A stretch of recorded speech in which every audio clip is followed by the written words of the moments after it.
Good afternoon, San Saba High School. I'm Kinley Jacobs, and here's what's been happening around our school. Student birthdays this week are Liliana Barrientos, Josie Oliver, Valeria Macias, and Daniel Rodriguez. The Golden Armadillo Band continues perfecting this year's marching show called Breaking Darkness. At tomorrow night's game, they'll be playing their entire show. On Saturday, the band will perform in Fredericksburg at the Hill Country Marching Festival. They perform at 1:45 at the high school football stadium. This is not a UIL competition, but our band will still receive some beneficial feedback and a rating of their performance. Good luck to our band, Mr. and Mrs. Wellendorf. Our color guard has also been working hard to perfect the visuals we all love to see during the band's halftime show. They put in countless hours practicing with the band and are doing a great job. We were able to get an interview with color guard captain Karen Correa. Okay, so I'm here with Karen. She is our color guard's captain. So Karen, how many years have you been a part of color guard? 3. And how do y'all come up with y'all's routines? There's this lady, she's called Miss Liao. She comes down from Austin. Nice. And what's the most challenging part about being a captain? Probably just getting all 12 of them to listen to you. Right. And last question, how would you define success for your team? Like, what do you consider, like, you go out there and you perform, what makes that performance successful? Probably just getting them to try their best and doing their best in their performance. About how many hours a week do you think y'all spend practicing? Probably like maybe 40 hours. That's a full-time job. Thank you, Karen. Our National Honor Society is selling Choose Kindness t-shirts to promote kindness. All proceeds will go to the organization's scholarship fund. Please help us support this worthy cause and organization. Think Pink shirts for the annual Pink Out game are on sale now. See a student council member to get yours. They are $20 each and will be delivered the week of October 25th. All of the money raised will go to our local Never Surrender Cancer Foundation. This money is used to help San Saba County residents offset some costs associated with travel for cancer treatments. Please help us contribute to this worthy cause. There's a new affirmation locker set up in the north hallway. Thank you, Ms. Johnson, for setting this up for our students and staff. Please go and slip in a note of kindness to somebody.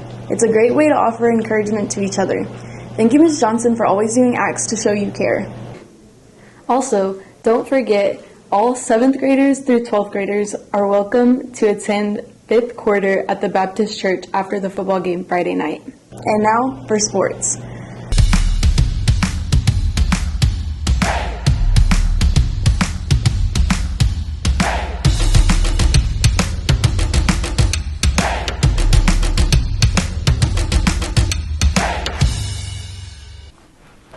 Our cross-country teams have competed in several different meets this season. Yesterday, we competed in the Dublin Invitational. This is the second week in a row we have made this trip. We didn't have results at the time of this filming. Here are results from last week's Dublin meet. Last Wednesday, the girls and boys team both finished in 3rd place. Medalists for the girls include Keelan Yanis, who finished 3rd overall. In the boys division, Eric Yanis was your 4th place medalist. Also, David Yanis was a 9th place medalist. Several of our runners finished last week with the season best time. Our cross-country program is under the direction of Coach Gray and Coach Miller this season. Tomorrow, our cross-country teams will host a car wash in Bakesdale. This is their yearly fundraiser. The car wash will be in front of the administration building. The Bakesdale will be in the foyer of the Armadillo Arena. All proceeds will go to the cross-country program. The Armadillo football program had a great week last week. Both of our junior high teams picked up wins. Last week, our JV hosted the Cross Plains Buffaloes.